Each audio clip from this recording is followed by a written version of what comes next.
هاي، أنا مستر شنودة وأهلا بيكم في الحلقة العاشرة من كورس المحادثات والاستماع للمبتدئين بطريقة التكرار والتعلم العميق. في الفيديو ده هنتعلم ازاي نتكلم عن المشتريات في السوبر ماركت من خلال محادثة صغيرة وممتعة. هنبدأ بسماع المحادثة كاملة، بعد كده هنقسمها لجمل صغيرة ونعيد كل جملة 3 مرات مع ترجمتها للعربي عشان يساعدك على الفهم والحفظ. لو كنت مبتدئ وعايز تحسن مهارتك في اللغة الإنجليزية، الكورس ده معمول مخصوص لك انت. استعد عشان تتعلم اللغة الإنجليزية بسهولة وبسرعة، وما تنساش اشترك في القناة وتفعل جرس التنبيهات عشان يوصلك كل جديد. ويلا بينا نبدأ. Let's get started. المحادثة بالإنجليش. A. Excuse me, where can I find the bread? B. The bread is in aisle 5. A.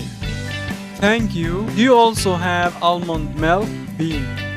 Yes, it's in the refrigerated section. دلوقتي هنقسم المحادثة الجمل. الجملة الأولى: Excuse me, where can I find the bread? لو سمحت أقدر ألاقي العيش فين؟ Excuse me, where can I find the bread? لو سمحت أقدر ألاقي العيش فين؟ Excuse me, where can I find the bread? دورك. الجملة التانية: The bread is in aisle 5. العيش في الممر الخامس. The bread is in aisle 5. العيش في الممر الخامس. The bread is in aisle 5. دورك. الجملة الثالثة: Thank you. Do you also have almond milk? شكرا. ألاقي عندكم حليب اللوز؟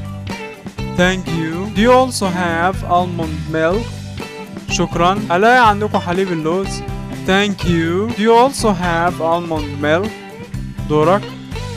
الجملة الرابعة: Yes, it's in the refrigerated section. أيوة، هتلاقيه في قسم التبريد. Yes, it's in the refrigerated section. أيوة، هتلاقيه في قسم التبريد. Yes, it's in the refrigerated section. دورك. كده نكون وصلنا لنهاية حلقتنا النهاردة. أتمنى تكونوا استفدتوا واستمتعتوا بالمحتوى. لو عندكم أي أسئلة اكتبوا لنا في التعليقات تحت الفيديو. ما تنسوش تعملوا لايك، تشتركوا في القناة وتفعلوا جرس التنبيهات عشان يوصل كل جديد. تابعونا في الحلقات الجاية لدروس كتير ممتعة ومفيدة في اللغة الإنجليزية. شكرا لمشاهدتكم وأشوفكم على خير في الحلقة الجاية. سلام.